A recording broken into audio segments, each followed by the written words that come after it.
お時間になりましたので始めます。横浜マイスターの木下徹です。よろしくお願いいたします。今回で3回目なんですよ、ここでやるのはね。後で切るとこお見せしたりしますけど、動画撮ってくださっても写真撮ってくださっても全然構いませんのでね。一番私がこういう講座をやるときに大事にしてるっていうか、どうしても皆さんにお伝えしているのはコジット論っていう理論がありまして、それでどうしてコジットの話をまずしなきゃいけないかっていうと、今日これからいろんな木を皆さんにせっかく来たからね、実際にハサミで切ってもらおうと思うんですよ。それをやるためにまずこれを知っておいていただかないと、間違った切り方で覚えちゃうとうまくない。枝を切る場合で言いますとね、で例えばこっちの細い方の枝をね切ろうっていう時にどうやって切るかなんですよね。どこで切っても切れるんですけどね、切りやすいとこって言ったらこの辺でブツってこうやって切ったらとっても切りやすいですよね。だけどこれダメなんですね。なんでダメなのかっていうのをこれからちょっと説明します。こういう枝もお配りしますけど、この中でねバークリッジっていう言葉が出てくるんです。これはコジット論を語る上で絶対必要なんですよ。バークリッジってここの木の股のところにここにこう山脈みたいにどんな枝にもあるんですよ。こっちの小さい枝にもありますし、木っていうのはね切り口を守ろうとするんですよね。切られたところを木が守ろうとするっていうのはこういうことなんですよね。カルスって言ってこういうふうに切断された後にこの切り口の周りにこう肉が盛り上がってきて傷口を塞ごうとするんですよね。でなおかつ傷口塞ぎながらここの断面見ていただくと、ここにこう三角に色変わってますよね。これっていうのはこれから話する腐朽菌っていうのは要するに木が腐っていく。でここに三角にこう色変わってるところで木がそこに防護壁っていうのを作ってそれ以上腐らないように守ろうとしてるわけですね。こう幹があって枝を切る場合で、このこれ寸胴切りっていうんですけどね、寸胴に切っちゃう別にこういう切り方はもう絶対ダメなんですね。なんでかっていうと、傷口のところこう肉が盛り上がってきて塞いでいきますよって言いましたけど、ここにはカルスできないんです。ここで切ってもここで切ってもカルスはできないんです。ブツッと切られると何にもないから、ここの栄養来たとしてもこれ通過していっちゃいますよね。でここを通るってことはありますけど、ここへは逆流ができないんですよ。この辺で切ればこっち木が茂ってるわけですから、ここ樹液が通過するときにここに栄養をくれるから、だからさっきみたいなこういうふうにここが巻こうとしてるのはこっちの枝があるから、こっちが茂ってるから、ここから樹液が降りてくるときにここを通過するからですね。だから巻くんですよ。でカルスが巻いてしまえばそれ以上普及進みにくいですから、まずはカルスが巻くような切り方をしてほしいんですね。でその切り方がどういうふうにやるのかっていうのがコジット論にこれから話入るんですが、コジット論の西郷先生が言ってるのは、ここのバークリッジのここを傷めないっていうのは同じことを言ってるんですよ。ここを傷めないで、なおかつブランチカラーを傷つけないっていう切り方だよって言ってるんですよ。このバークリッジ傷つけずブランチカラーも傷つけないと、こういうことです。もともとの理論はこれなんです。コジット論のもともと。だけど今言ったようにこうなってる枝なんかそうないんですよ。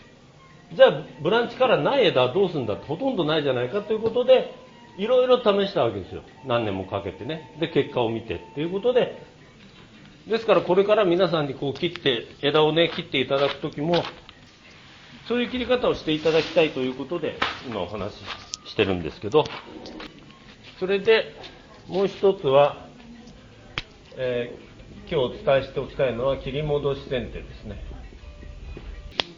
切り戻し剪定されてるって書いてありました、はいね、どうですかやってみて。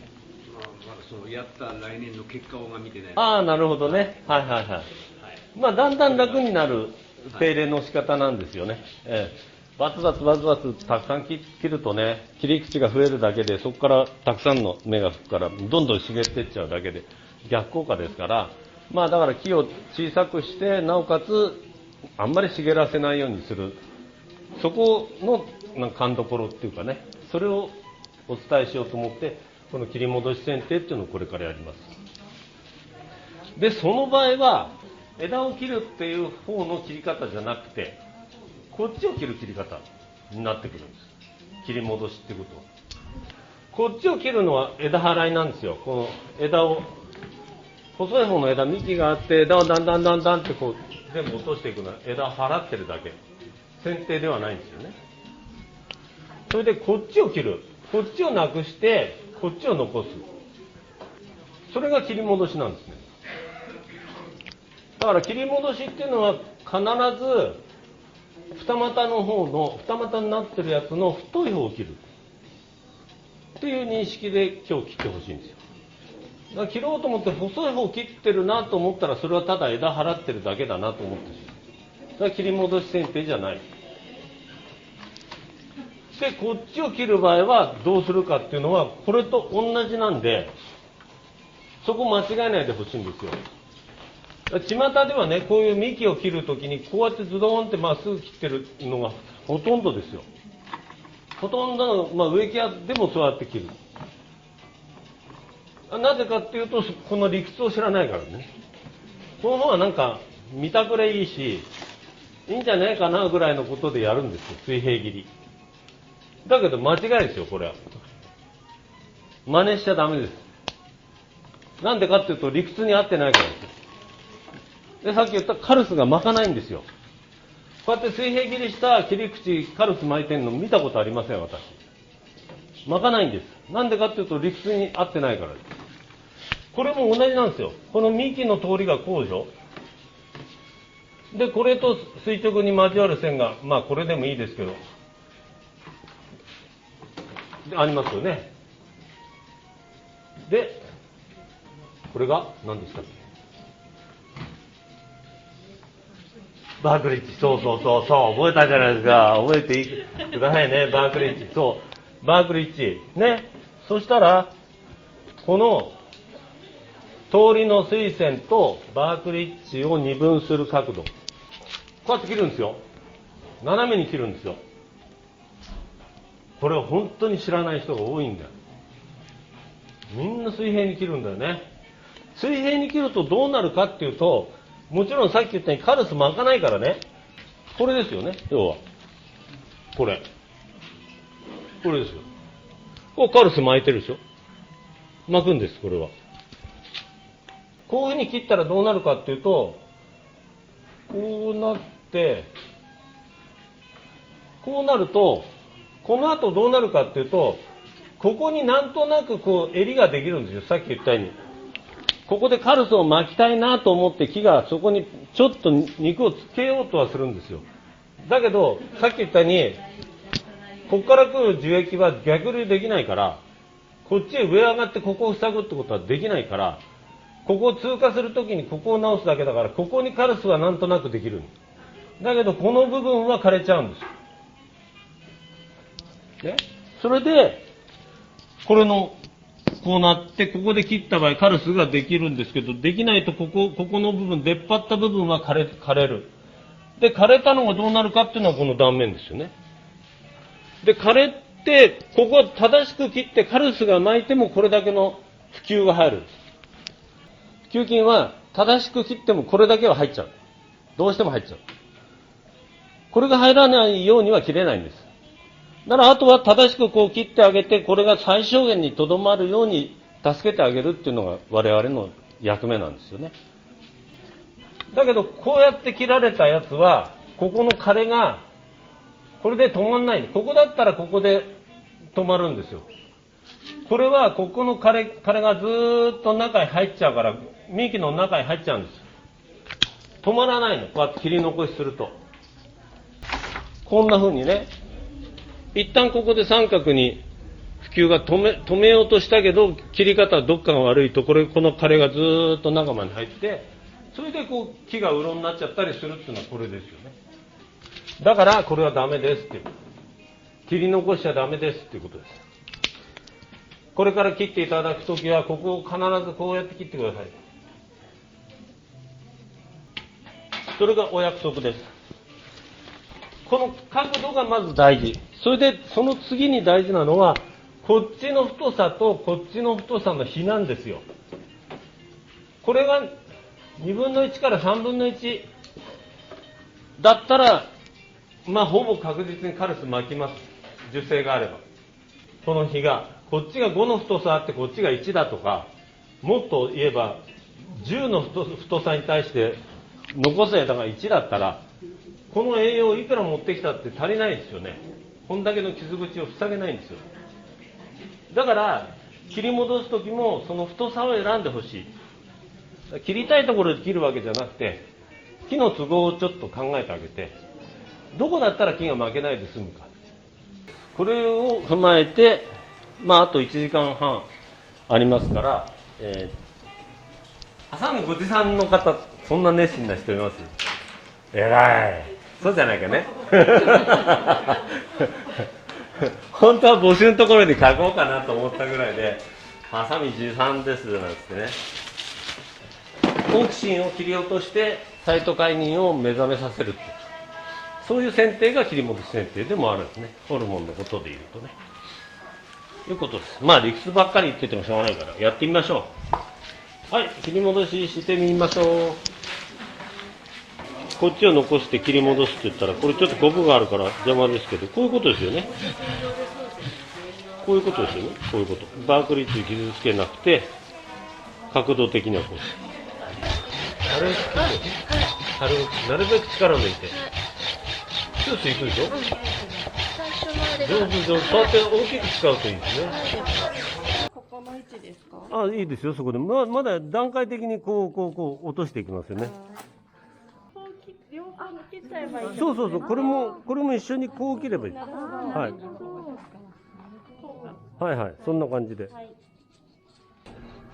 すごい皆さん覚えがいいっていうか、ね、みんなできるようになっちゃってる。でも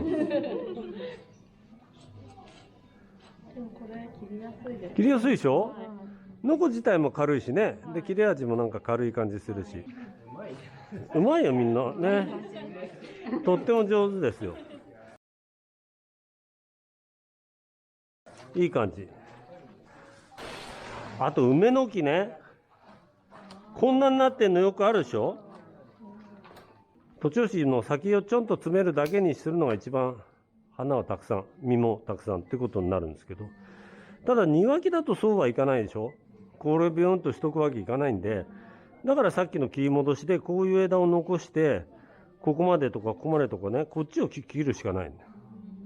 だから徒長枝途中切りするんだったらもう付け根までいっちゃってこれ切った方がいい。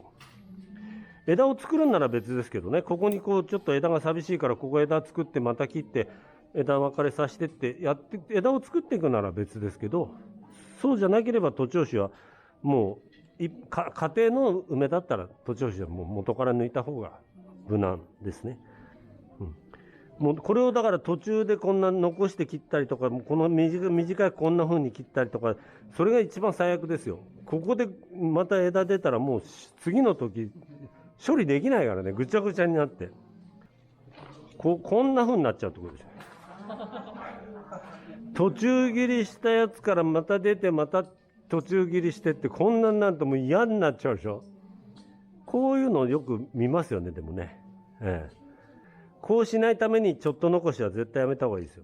だんだんこれ切るの嫌になる。こんなになっちゃいますよ。徒長枝付け根で切るときはそういう感じですね。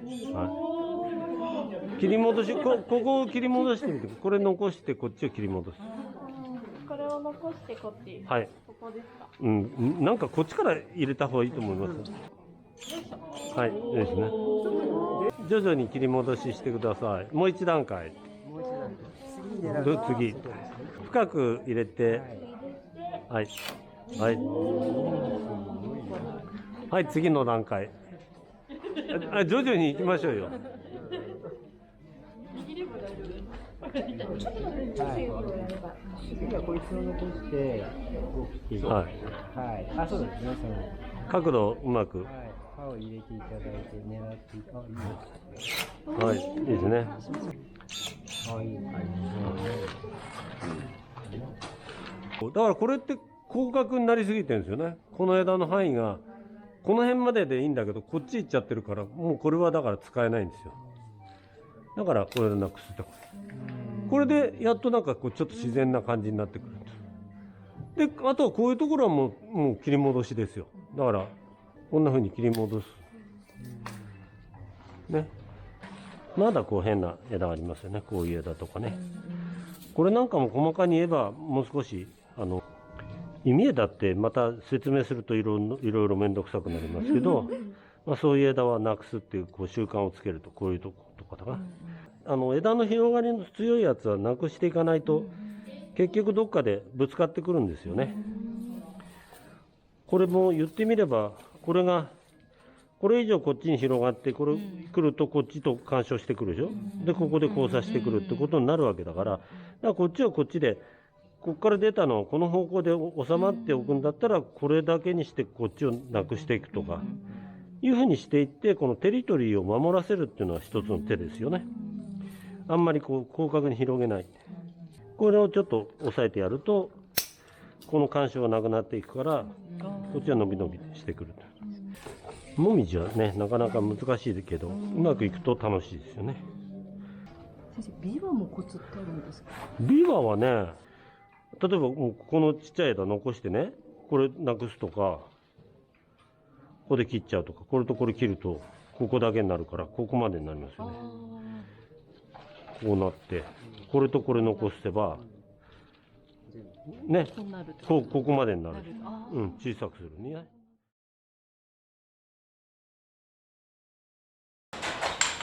はい、お待たせしました。ちょっと過ぎましたけども、お揃いになりましたので、始めたいと思います。技巧的なことだけじゃなくて、剪定っていうのはやっぱり生き物を扱うものですから、ちゃんとその木の整理っていうものを理解した上でね、どういう切り方をしたら木にダメージがないかっていうことをね、理解していただきたい。こういう角度で切ると何がいいかっていうと、こういう角度に切りますとね、ここのところにカルスっていうのが出てくるんですよ。ここに。この角度で切ると、ここカルス巻きます。で、よくあるやっちゃいけない切り方はね、これきちんと切らないで、こういうところでブツって切っちゃうやつね。こういう切り方ね。こういう切り方が一番良くないんです。こういう切り方すると、この腐れがね、中へどんどん入っていっちゃう。でこういう切り口のところにカルス巻いてるの見たことないでしょ。これズドンと切られたところが肉が丸まってね切り口見えなくなったなんてものは見たことないですよね。絶対そういうふうにはならないんですよね。だから樹液が降りてくるときに通過するところだったらカルスは巻くことができるんです。でもそれ以上上にあるものにはダメなのでね、この角度で切ってなるべくカルスを巻いてやるっていうことが、木を守る一つの手段なんですね。例えばこれなんかだってこうあるでしょ。これがだからこっちの下枝残すんならここで切りゃいいじゃないですか。切ってみてください。これそうそこから切ればこの実が取れる。実も剪定できるし、これもなくなる。で、ここに火が入るってことですよ。そうすると中の脇枝がまた新しいの出る。はいはいはいはい。青木も同じですよ。これもあります。こうあったらいいですか。こんな感じで生えてるでしょ、こういうのもだからこういうのがでかくなりすぎてたらこういうのを探すんですよ。だからこういうのをね切っちゃないことね、こう邪魔だからってこれ切っちゃったら今度切り戻すとこがなくなっちゃうから、であんまりほっとくとこれみたいに枯れ枝になっちゃうでしょ。日が当たんない枝になっちゃうから、だからこういうのが健全なうちに使ってやる。使うなら低くしたいならこれを低くしたいならね、例えばここまで低くすればいいんだったらこれを切ればいいだけでしょ。これをこれでそこそこ小さくなるけど、もっと小さくしたければここへ行けるじゃないですか。それはこれがあるからなんですよ。からこれを大事にしといて、こういう枝。こういうのを残してさえおけば、それで、あんまり残しすぎてると、日が入んなくなって枯れ枝になっちゃうから、枯れ枝になる前に使ってやる。っていうことですよ。だからこれに切り戻したり、これに切り戻したりしてやってみてください。はい。その辺で切っちゃったら、はい。こっから芽は出てくる。出てくるけど、使えるような芽は出てこない。じゃあやっぱりここで切る。そう、切り戻しが綺麗。ここで切るかってこと。ここだっていい。ここだっていいし。枝を残して切らないとダメですよ。なるほど。はい。でもこれ内向っていうか立ち枝残しになっちゃうんですよね。そうそう。だからダメってことはないけど、青木ならしょうがないけど、でもここの場合ここまで切ってもこれとこれが残るから、ここが輪郭っていう感じにはなりますよ。これがなくなっても。はい。そこまで行っても大丈夫なぐらいですよ。硬いからね。はい。これでもこうなってるじゃないですか。この高さにしたかったらこれでいいじゃないですか。他の方の枝はいつか使うってことを考えて残しておかないと切り戻せないよってことですよ。うん。で、ここなんかちょっと多いでしょ。で、ここ 3個に分かれてるし、この先が多いから、これ1本なくしたらちょっとスッキリしますよ。そう。この方がいいですよね。そうですね。そうです。そうです。はい。こんな風にすればいいんじゃないですか。うん。この高さだとしたら、これもこれも同じ高さだから、これを残すんだったらこっちを残してこれなくした方がいい。っていうとここまで行くってことですよ。これでもいいし。一旦ここで切ってみてくださいよ。ここで切ると何が残るか見てください。これと、ここで切るんですよ。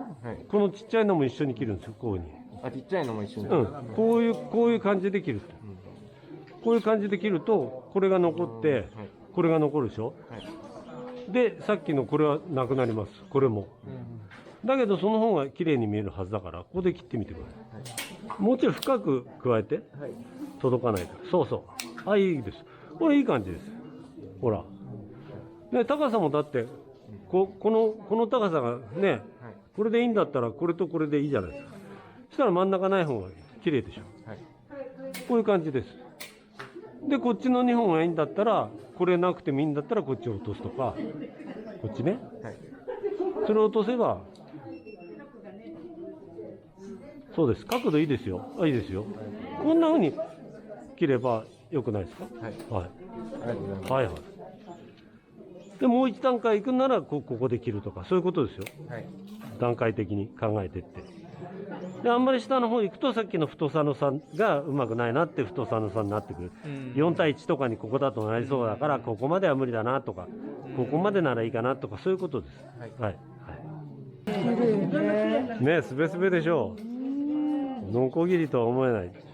自分にしっくりくらいいいんですよ。別に人が何と言おうと。だからいいと思う大きさを決めたらいい。アンビルだとそうだけど、普通のだったらとかって、いろいろ。やったことなかったんで、はい。使ってみたいな。ちょうど今日、こんな枝じゃあよかったですよね。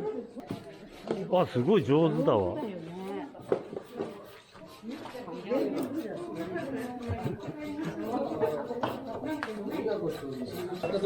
お土産できました。割れないといいけどね。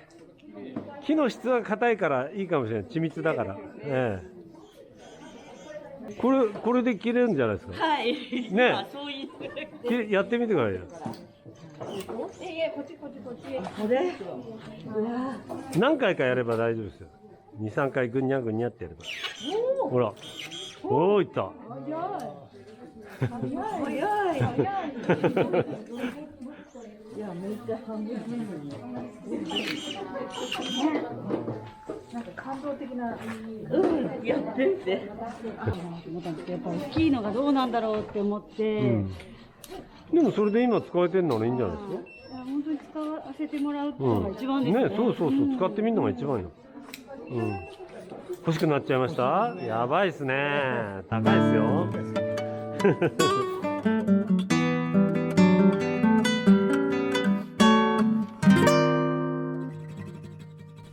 ご視聴ありがとうございました。